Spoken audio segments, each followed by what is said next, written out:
And I can tell you with no uncertainty that miracle cures are no laughing matter. I bid you good day, sir.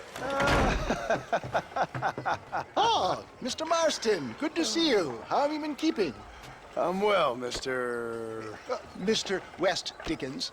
Nigel West Dickens of Eastcheap, London, New Waverly, New York, and Armadillo, New Austin. At your service. At my service. At everyone's service. At the service of science, of knowledge, of life. How are your wounds? Much, much better. But then they would be. Would be...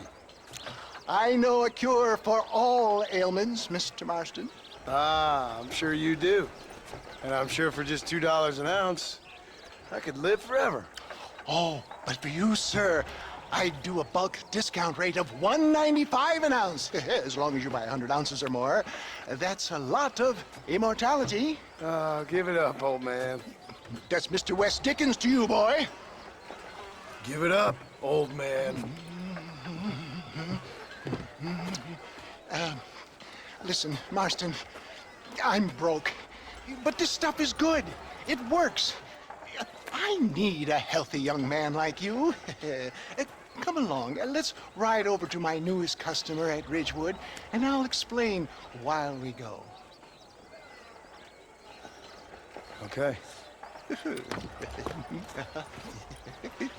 To Ridgewood Farm, the sick and needy await us. Oh, the life of a wandering saver of souls.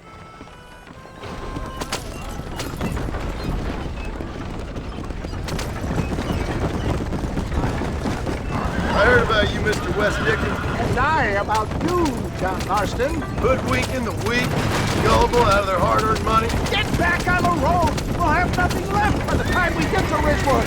My dear boy, it is you who is gullible, if I may be so bold, for heeding such ill-informed scuttlebutt. You're as full of wind as a horse with a collar. I have been blessed with the gift of language, and for that I will not apologize. But the West Dickens elixirs speak for themselves. My thousands of happy customers attest to that.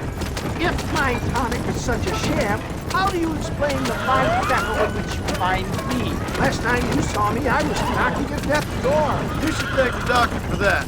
I reckon you were acting it up worse than it was. Act I can, John. A more convincing Othello there has never been, and so shall you. A fair Iago or Cassio make. For the love of God, try to stay on the road. I don't like the sound of this. Showmanship, John. The flourish, the bow. Stay on the road. You're going to destroy the merchandise. We are operating in a competitive marketplace. Our product must stand out. And how does this involve me? We're going to use your God-given talents to our advantage. I'm really starting to I'll regret drop this. you off at the outskirts of Ridgewood. That way, it won't look like we came together. Once I'm set up, saunter nonchalantly into the crowd that is sure to form. Eventually, I will call you up to try my tonic. After extolling the virtues, I will have you perform a few feats of wonder to amaze and impress the paying public.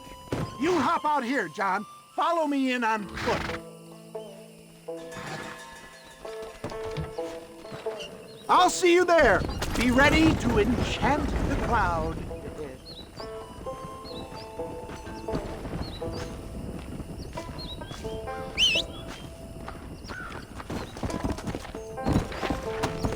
Come on.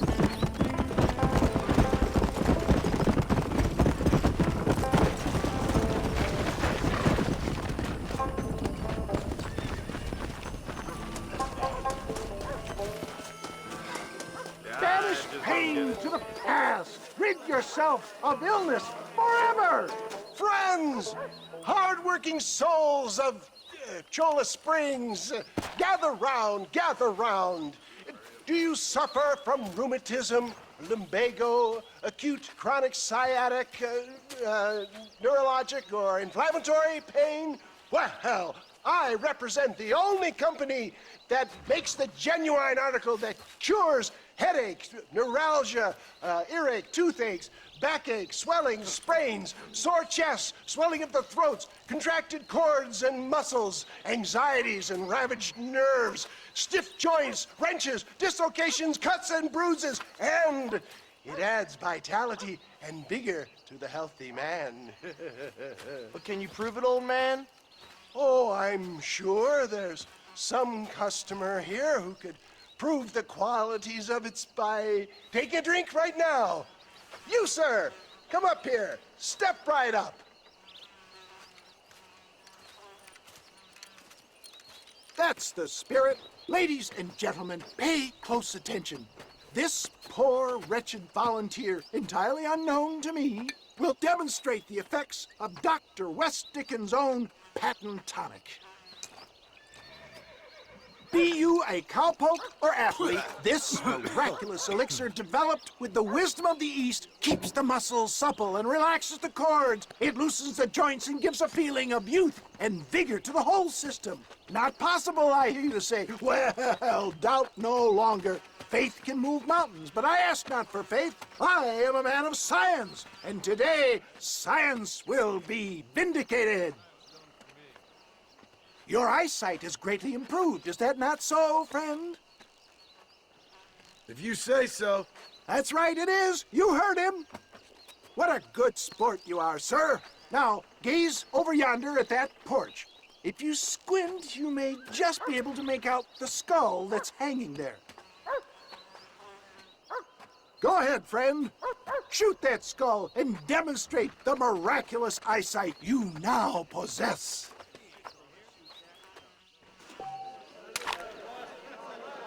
Remarkable! The eyesight of an eagle, granted by imbibing Dr. West Dickens' own patent tonic. Anybody can make that shot. This man is a fraud. If your eye's so damn sharp, why don't you try shooting my hat out of the air? My friends, our test case has been challenged to shoot a gentleman's hat out of the sky above our heads. You can fool these people, but you ain't fooling me. Right. Let's just see how sharp you is with a moving target. Steady yourself, stranger.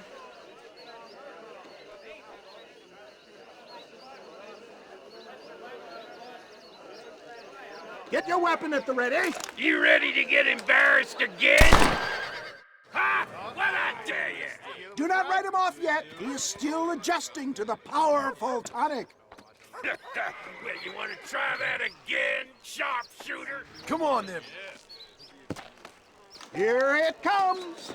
I thought we was here to see miracles. Have you ever seen such an eye? Behold the power of the elixir plucked out of the sky. Hey!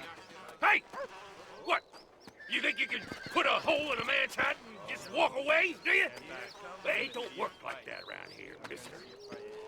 Come on! Are you a man or not? A challenge of battle has been offered to our volunteer.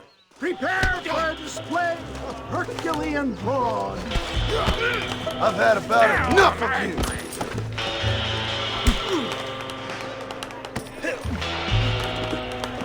Tell me where you want it. You've got some nerve, mister. The power of an ox.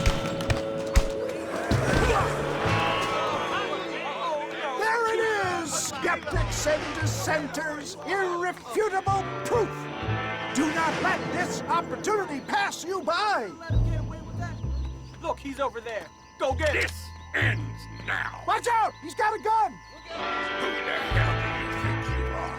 You ain't leaving here alive.